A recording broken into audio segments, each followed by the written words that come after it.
আইয়ুহাল্লাযীনা আমানু, হে ঈমানদারগণ। আল্লাহ রাব্বুল আলামিন এখানে ঈমানদার, আল্লাহর প্রিয় দল হলো ঈমানদার, যারা এক আল্লাহতে বিশ্বাসী, তাদেরকে আল্লাহ রাব্বুল আলামিন ডাক দিয়ে বলতেছেন ইয়া আইয়ুহাল্লাযীনা আমানু। ইয়া আইয়ুহাল্লাযীনা শব্দটা আল্লাহ রাব্বুল আলামিন যারা সম্মানী তাদের ক্ষেত্রে আল্লাহ ব্যবহার করেন।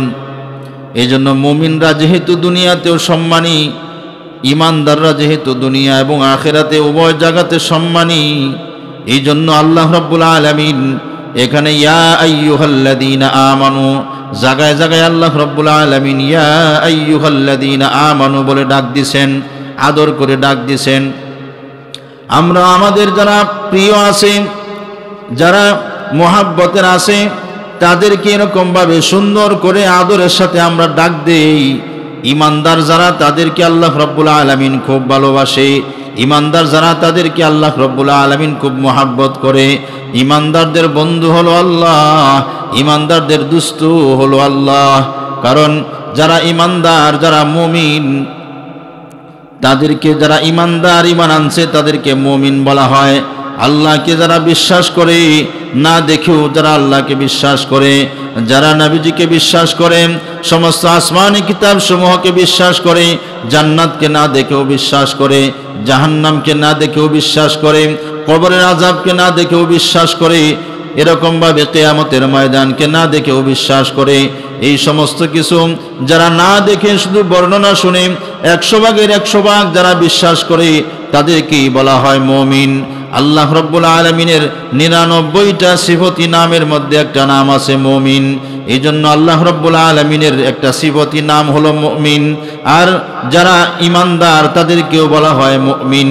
এই জন্য নামে নামে যখন মিল হয়ে যায়, তখন আমরা দুনিয়াতে দেখি মহিলা মহিলা নাম হয়ে গেলে তারা সই হয়ে যায়, বান্ধবী হয়ে যায়।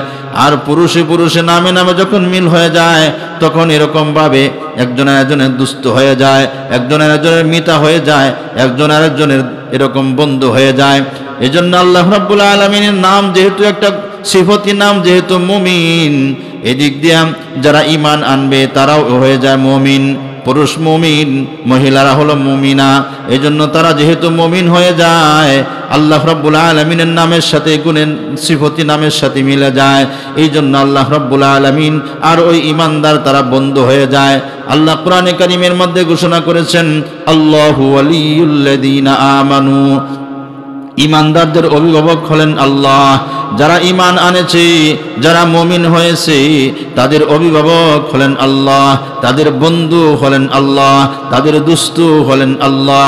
এজন্য আমরা, ও আমার মা বোনেরা, লক্ষ্য করে শুনি, আমরা যখন কোনো জায়গায় বেড়াইতে যাই, আমরা যদি এই বাড়ির থেকে আরেক বাড়ি যাই, তাহলে আমার মোহাব্বতের মানুষ কি করে, এরকম ভাবে বলে দেয় সাবধান, আমার বাড়ি আসছেন ঠিক, অমুকের বাড়ি যাবেন না, অমুকের বাড়ি মেয়েটা ভালো না, অমুকের বাড়ি পুরুষ লোকটা ভালো না, এই লোক এই করে সেই করে, এই মহিলা এরকম সেরকম।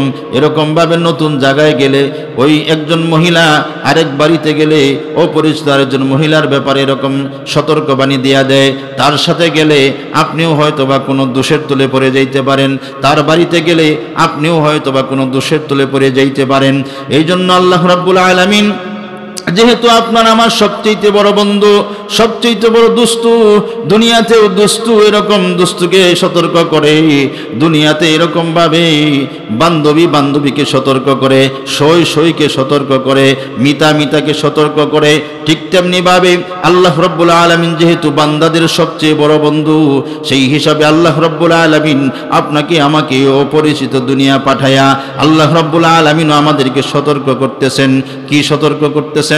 আল্লাহ রাব্বুল আলামিন ইয়া আইয়ুহাল্লাযীনা আমানু, এরপরে আল্লাহ রাব্বুল আলামিন বলতেছেন ইত্তাকুল্লাহ, হে ঈমানদারেরা, হে আমার বন্ধুরা, তোমরা আমাকে ভয় করো।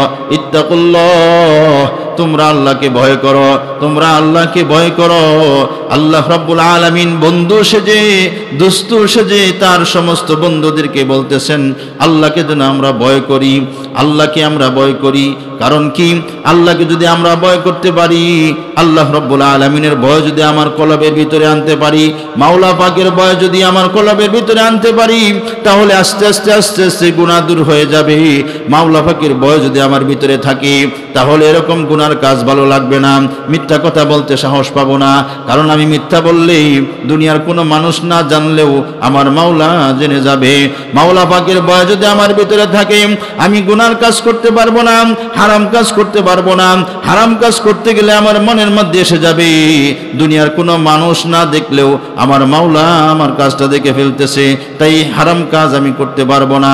এই জন্য মাওলা পাকের ভয় যদি আপনার আমার ভিতরে এসে যায়, আস্তে আস্তে আস্তে আস্তে এরকম ভাবে গুনার কাজ অটোমেটিক চলে যাবে আমার ভিতর থেকে, গুনার কাজগুলা ছেড়ে দিতে পারবো। আর যদি মাওলা পাকের ভয়গুলা আমার মাওলা পাকের ভয় যদি আমার ভিতরে না থাকে, তাহলে গুনার কাজ এরকম ভাবে আমি ছাড়তে পারবো না, নেক আমল করতে আমার ভালো লাগবে না। আর যদি মাওলা পাকের ভয় আমার ভিতরে এসে যায়, মাওলা পাকের ভয় আমার ভিতরে এসে গেলে নামাজ পড়তে আমার ভালো লাগবে, নামাজ ছেড়ে দিলে আমার মনের মধ্যে ভয় এসে যাবে। আমি যদি নামাজ ছেড়ে দিই, মাওলা পাক অসন্তুষ্ট হয়ে যাবে, আমাকে জাহান্নামের আগুনের মধ্যে জ্বলতে হবে। রোজা যদি ছেড়ে দেই, মাওলা অসন্তুষ্ট হয়ে যাবে, জাহান্নামের আগুনের মধ্যে জ্বলতে হবে। আমি যদি পর্দা ছেড়ে দিই, আমার মাওলা আমার রব আমার আল্লাহ অসন্তুষ্ট হয়ে যাবে, জাহান্নামের আগুনের মধ্যে জ্বলতে হবে। আমি যদি এরকম ভাবে আল্লাহর হুকুম অমান্য করি, আমার আল্লাহ অসন্তুষ্ট হয়ে যাবে, জাহান্নামের আগুনের মধ্যে জ্বলতে হবে। এই জন্য গুনাহ থেকে বাঁচতে চাইলে, গুনাহ থেকে বাঁচার জন্য, নেক আমল করার জন্য একমাত্র মেডিসিন হলো তাকওয়া, একমাত্র মেডিসিন হলো মাওলা পাকের ভয়। এই জন্য আল্লাহ রাব্বুল আলামিন ডাক দিয়ে বলতেছেন, ও আমার বান্দা বান্দিরা রে, ইয়া আইয়ুহাল্লাযীনা আমানু, হে মুমিনগণ, হে ঈমানদারগণ, ইত্তাকুল্লাহ, তোমরা আমি আল্লাহকে ভয় করো। আমি আল্লাহর ভয় তোমাদের কলবের ভিতরের মধ্যে ফিট করো। আমি আল্লাহকে কেন ভয় করবা?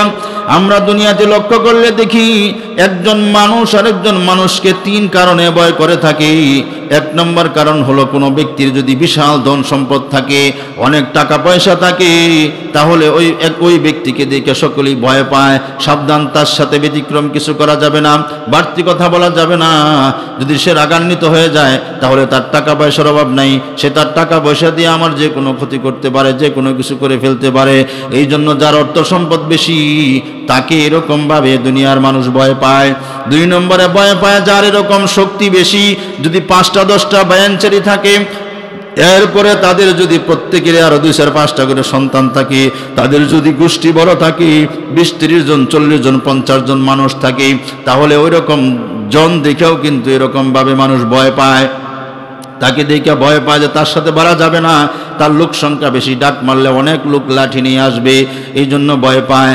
আরেক শ্রেণী হলো যার শক্তি ক্ষমতা আছে, এরকম ভাবে অস্ত্র আছে, ক্ষমতা আছে, ক্ষমতা দেখেও ভয় পায়। পুলিশকে দেখে মানুষ ভয় পায়, বিভিন্ন বাহিনীকে দেখে ভয় পায়, অস্ত্র থাকলে দেখে ভয় পায়, ক্ষমতা থাকলে দেখে ভয় পায়। সাবধান, তার সাথে বাড়াবাড়ি করা যাবে না।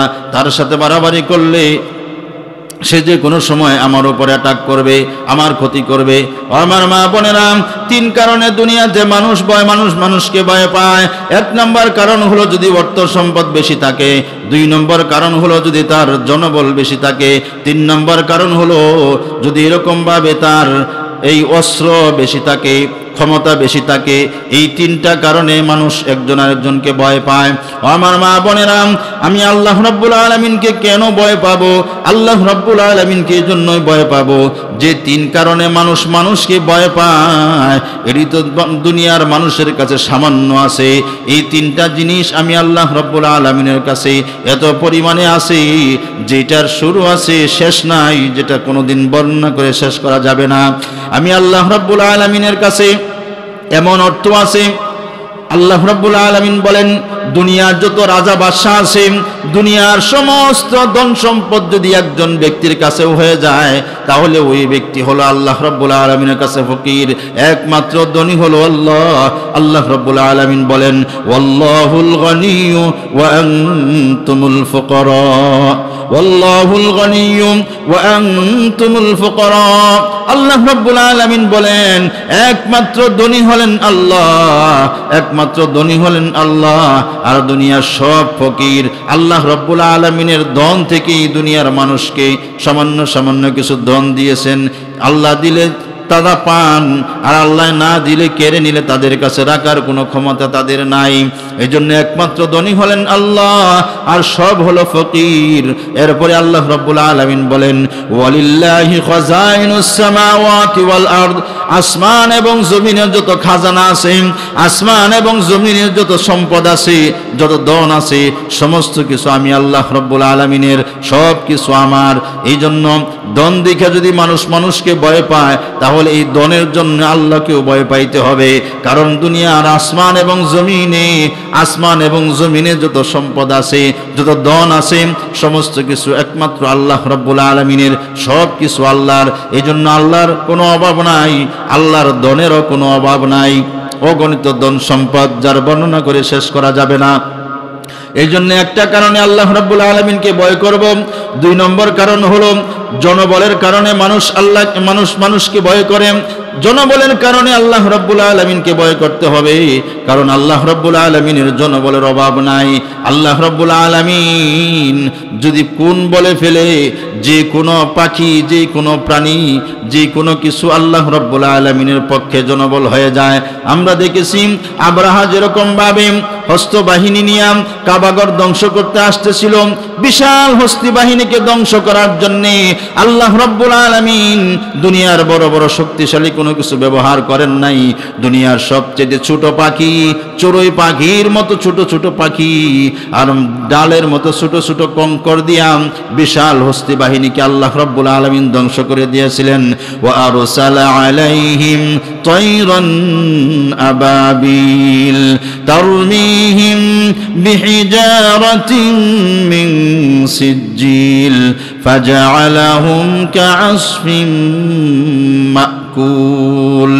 আমার মা বোনেরা, আল্লাহ রাব্বুল আলামিন সামান্য ছোট ছোট আবাবিল পাখি দ্বারা, ছোট ছোট পাথরের কণা দ্বারা আল্লাহ রাব্বুল আলামিন হস্তি বাহিনীকে ধ্বংস করে দিয়েছিলেন। আল্লাহ রাব্বুল আলামিন আরেক জাতিকে ধ্বংস করার জন্য ইঁদুর পাঠিয়ে দিয়েছিলেন। অনেক লম্বা আলোচনা। আমার মা বোনেরা, আল্লাহ রাব্বুল আলামিন মুহাম্মদুর রাসূলুল্লাহ সাল্লাল্লাহু আলাইহি ওয়াসাল্লামকে সময়ে সময়ে যুদ্ধের ময়দানে সহায়তা করার জন্য এরকম ভাবে ফেরেশতাও নাজিল করে দিয়েছিলেন। সুতরাং আল্লাহ রাব্বুল আলামিনের বাহিনীর অভাব নাই, আল্লাহ রাব্বুল আলামিনের জনবলের অভাব নাই। এই জন্য জনবলের দিক বিবেচনা করলেও আল্লাহ রাব্বুল আলামিনকে ভয় করতে হবে। 3 নম্বর হলো এরকম ভাবে শক্তি, এরকম ভাবে অস্ত্র।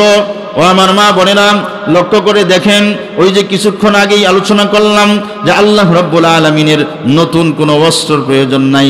আল্লাহ যে জিনিস দ্বারা ইচ্ছা করবেন, ওই জিনিস দ্বারা এরকম ভাবে আল্লাহ রাব্বুল আলামিন অস্ত্র বানায়া কোন বলতে দেরি হবে, অস্ত্র হইতে দেরি হবে না। আমরা যদি যুদ্ধের ময়দানের দিকে তাকাই, রাসূল সাল্লাল্লাহু আলাইহি ওয়াসাল্লাম এরকম ভাবে বদরের যুদ্ধ করতে গেছেন। সাহাবায়ে কেরামের সংখ্যা ছিল কম, এরকম ভাবে অস্ত্রের সংখ্যা ছিল কম, বাহনের সংখ্যা ছিল কম। রাসূলুল্লাহ সাল্লাল্লাহু আলাইহি ওয়াসাল্লাম আল্লাহ রাব্বুল আলামিনের কাছে দোয়া করলেন।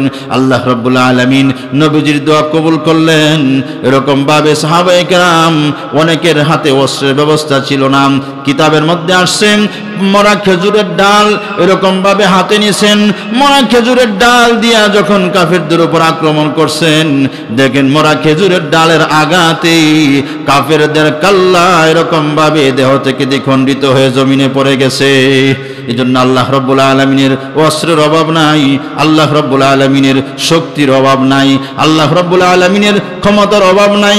ক্ষমতা আল্লাহ রাব্বুল আলামিন মানুষকে দেন যতক্ষণের জন্য আল্লাহ রাব্বুল আলামিনের ইচ্ছা ততক্ষণের জন্য দেন, আবার যখন ইচ্ছা করেন তখন এরকম ভাবে আল্লাহ ক্ষমতা ছিনিয়ে নেন। অনেক সময় ক্ষমতা হওয়ার পরে আমরা এরকম মনে করি যে আমার শরীরে বিরাট শক্তি, আমার বিরাট ক্ষমতা, এটা মনে হয় কোনোদিন যাবে না। না, আল্লাহ রাব্বুল আলামিন যতক্ষণের জন্য দিয়েছেন ততক্ষণ সময় এই ক্ষমতা আমার থাকবে, এই শক্তি আমার থাকবে। কিন্তু যখন এই ক্ষমতা আল্লাহ রাব্বুল আলামিন ছিনিয়ে নেবেন তখন এই শক্তি ক্ষমতা আর থাকবে না। এই জন্য আল্লাহ রাব্বুল আলামিন কোরআনে কারীমের মধ্যে বলেন, কুলিল্লাহুম্মা মালিকাল মুলকি তু'তিল মুলকা মান তাশা وتنزع الملك ممن تشاء وتعز من تشاء وتذل من تشاء بيدك الخير إنك على كل شيء قدير। আল্লাহ রাব্বুল আলামিন বলেন, ওগো নবীজি আপনি বলে দেন সমস্ত ভূমণ্ডলের রাজত্ব আমি আল্লাহর, সমস্ত কিছুর মালিক আমি আল্লাহ, সমস্ত কিছুর বাদশা আমি আল্লাহ, সমস্ত কিছুর রাজত্ব আমার। এই জন্য আল্লাহ রাব্বুল আলামিন যাকে চান তাকে এরকম রাজত্ব দান করেন, আর যাকে চান তার কাছ থেকে এরকম রাজত্ব ছিনাইয়া নেন। যাকে চান আল্লাহ রাব্বুল আলামিন সম্মানিত করেন, যাকে চান আল্লাহ রাব্বুল আলামিন অপমানিত করেন। বিয়াদিকাল খায়র, সমস্ত কল্যাণ একমাত্র আল্লাহ রাব্বুল আলামিনের হাতে। এই জন্য আল্লাহ রাব্বুল আলামিনকে দুনিয়ার মানুষকে যে তিনটা জিনিসের জন্য ভয় করে থাকে, এই তিনটা জিনিস আল্লাহ রাব্বুল আলামিনের কাছে আছে, বরং দুনিয়ার মানুষের কাছে তো আছে অল্প সামান্য যা আল্লাহ দিয়েছেন। আর আল্লাহর কাছে এই তিনটা জিনিস অসংখ্য অগণিত রয়েছে, অগণিত ভান্ডার রয়েছে আল্লাহ রাব্বুল আলামিনের কাছে। এই জন্য আল্লাহ রাব্বুল আলামিন বলেন, ও আমার দোস্তরাম, ও আমার বন্ধুরাম, ইত্তাকুল্লাহ, তোমরা আমি আল্লাহকে ভয় করো। আমি আল্লাহর ভয় যদি তোমার ভিতরে ফিট করতে পারো তাহলে দুনিয়ার জিন্দেগিতে চলা তোমার জন্য সহজ হয়ে যাবে।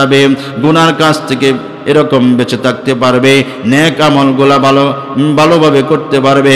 আমার ভয় যদি না থাকে তাহলে নেক আমল করতে তোমাদের ভালো লাগবে না, নেক আমল করতে মন চাইবে না, গুনার কাজ তোমাদের ভালো লাগবে, গুনার কাজ করতে তোমাদের ভালো লাগবে, গুনার কাজ করতে মন চাইবে।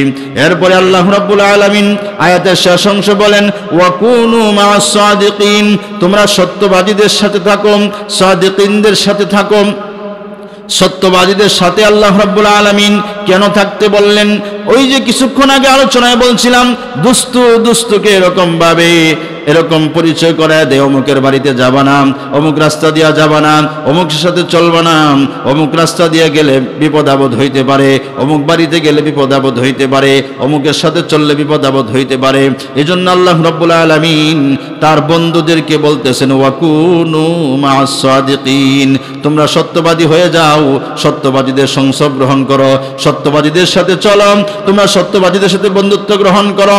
কারণ কি, আল্লাহ রাব্বুল আলামিন জানেন, আমরা দুনিয়ার জীবনে দেখেছি একটা মানুষ অনেক সময় ভালো মানুষ থাকে, কিন্তু বিড়িখোরের সাথে চলতে চলতে কিছুদিন পরে সে নিজেও বিড়িখোর হয়ে যায়। একটা লোক বেনামাজির সাথে চলতে চলতে কিছুদিন পরে সে নিজেও নামাজ ছেড়ে দেয়। একটা লোক এরকম ভাবে নেশাখোরের সাথে চলতে চলতে সে নিজেও নেশাখোর হয়ে যায়। একটা লোক এরকম ভাবে ইয়াবা ট্যাবলেট যারা খায়, যারা বিভিন্ন ধরনের গাঞ্জা খায়, এরকম ভাবে গুনার কাজ করে, অপকর্ম করে, এদের সাথে চলতে চলতে চলতে চলতে এমন একটা সময় এসে যায় এরা ওই ধরনের গাঞ্জা খাওয়া শুরু করে, নেশা করতে শুরু করে, ট্যাবলেট খাইতে শুরু করে, অপকর্ম করতে শুরু করে। এজন্য আল্লাহ রাব্বুল আলামিন বলে দিয়েছেন, তোমরা সত্যবাদী হয়ে যাও, সত্যবাদীদের সাথে থাকো, সত্যবাদীদের সংস্রব গ্রহণ করো। কারণ সত্যবাদী যারা, তারা হলো মুত্তাকি, তারা হলো পরহেজগার, তারা নামাজি, তারা পর্দানিশীন, তারা এরকম ভাবে আমি আল্লাহকে ভয় করে চলে, আমি আল্লাহকে মেনে চলে। তোমরা যদি সত্যবাদীদের সংস্রব গ্রহণ করো, তোমরা যদি সত্যবাদীদের সংস্রব গ্রহণ করতে পারো, এমন একটা সময় আসবে তুমি নামাজ পড়ো না ঠিকই, কিন্তু সত্যবাদীর সাথে ভালো মানুষের সাথে চলতে চলতে একটা সময় তুমি নামাজি হয়ে যাবে। এখন পর্দা করতেছো না ঠিকই, ভালো মানুষের সাথে বন্ধুত্ব করার ফলে একদিন দেখবে তুমি নিজেও পর্দানিশীন হয়ে যাবে। এখন রোজা রাখো না ঠিকই, কিন্তু এরকম ভালো মানুষের সাথে বন্ধুত্ব হওয়ার কারণে এমন একটা সময় আসবে তুমি নিজে রোজাদার হয়ে যাবে। এখন গুনার কাজ করতেছো ঠিকই, কিন্তু সত্যবাদীর সংস্রবে চলে যাও, এমন একদিন আসবে দেখবে তোমার কাছ থেকে অটোমেটিক সব গুনাহ চলে গেছে, আর গুনার কাজ ভালো লাগে না, নেক আমল করতে ভালো লাগে। এই জন্য সত্যবাদীদের সাথে আমাদেরকে থাকতে হবে। যদি সত্যবাদীদের সাথে আমি থাকতে পারি তাহলে আমার জিন্দেগি সুন্দর হয়ে যাবে। আমার মা বোনেরা, কিতাবের মধ্যে আসছে এক বেচারা চোর চুরি করতে গেছে, সারা রাত ভর এরকম ভাবে বিভিন্ন জায়গায় ঘোরাঘুরি করেছে, কিন্তু কোনো জায়গায় চুরি করার সুযোগ পায় নাই। রাত্র যখন শেষ হয়ে গেছে, চোর বেচারার মাথা খারাপ, আজকে রাত্রিবেলায় কোনো জায়গায় চুরি করতে পারি নাই, এখন কি করব? এরকম চিন্তা করতে করতে দেখে রাস্তার পাশে ছোট্ট একটা কুঁড়ে ঘর, এই ছোট্ট একটা কুঁড়ে ঘর দেখে সে চিন্তা করলো শেষমেশ এই ঘরের মধ্যে যাই, যদি কোনো কিছু পাই তাহলে তাই নিয়ে চলে যাব।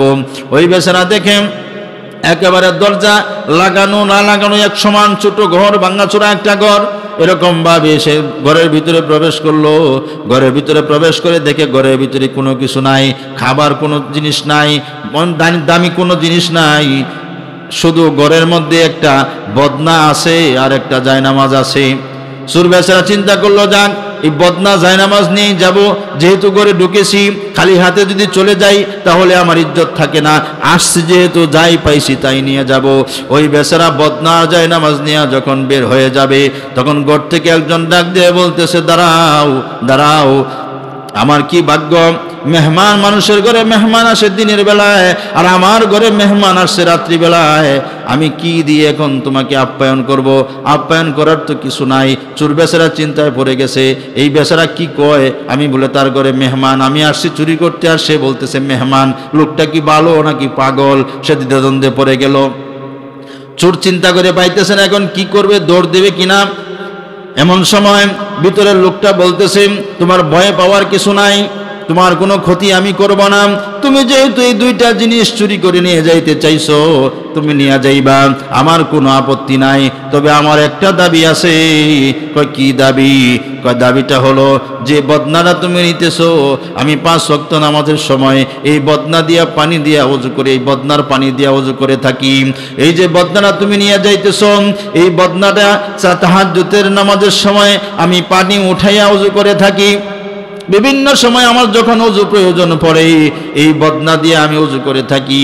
আর যেই মুসাল্লাটা তুমি নিয়ে যাইতেছো, যাই নামাজটা নিয়ে যাইতেছো, এই যাই নামাজে বসে আমি জিকির করি, নামাজ পড়ি, কোরআনে কারীম তেলাওয়াত করি, নেক আমল করি, এই দুইটা আমার সম্বল। তুমি যেহেতু নিয়ে যাইতেছো, সামনে তুমি এই বদনার পানি দিয়া ওযু করবা কি করবা না এটা তো আমি জানি না, সুতরাং অন্তত পক্ষে আমার সামনে তুমি দেখায় দাও, এই বদনা দিয়ে একবার পানি উঠাও, পানি উঠাইয়া ওযু করো, তাহলে তুমি চলে গেলেও আমি শান্তি পাবো যে না আমার বদনাটা একজন ভালো মানুষ নিছি, এই বদনাটা দিয়ে সে এরকম ওযুর পানি উঠাইয়া ওযু করবে, আমার মনকে আমি সান্ত্বনা দিতে পারবো। ওই বেচারা চিন্তা করতেছে, কথা যদি আমি না মানি, আর এই লোক যদি ডাক দিয়ে আশেপাশ থেকে লোক আসবে, আমাকে ধরা খাইতে হবে, এর চাইতে ভালো হলো আমি কোনো রকম তার কথা শুই না এরকম ভাবে বিদায় হয়ে যাই। এই বেচারা কুয়া থেকে পানি উঠাইয়া ওই বদনা পানি নিয়া সেরকম ভাবে ওযু করলো। এইবার আল্লাহর ওলি ডাক দেয়া বলতেছে, এই বেটা ওযু করেছো ভালো কথা, এই যা নামাজ দেওয়া তো আমি নামাজ পড়তাম, সুতরাং আমার চোখের সামনে তুমি 2 রাকাত নামাজ পড়ো, নামাজ পড়ে তারপরে তুমি যাই নামাজটা নিয়ে যাও, তাহলে আমি আমার মনকে সান্ত্বনা দিতে পারবো, একজন নামাজি আমার যাই নামাজটা নিয়ে গেছে, আমার মনে কোনো দুঃখ থাকবে না।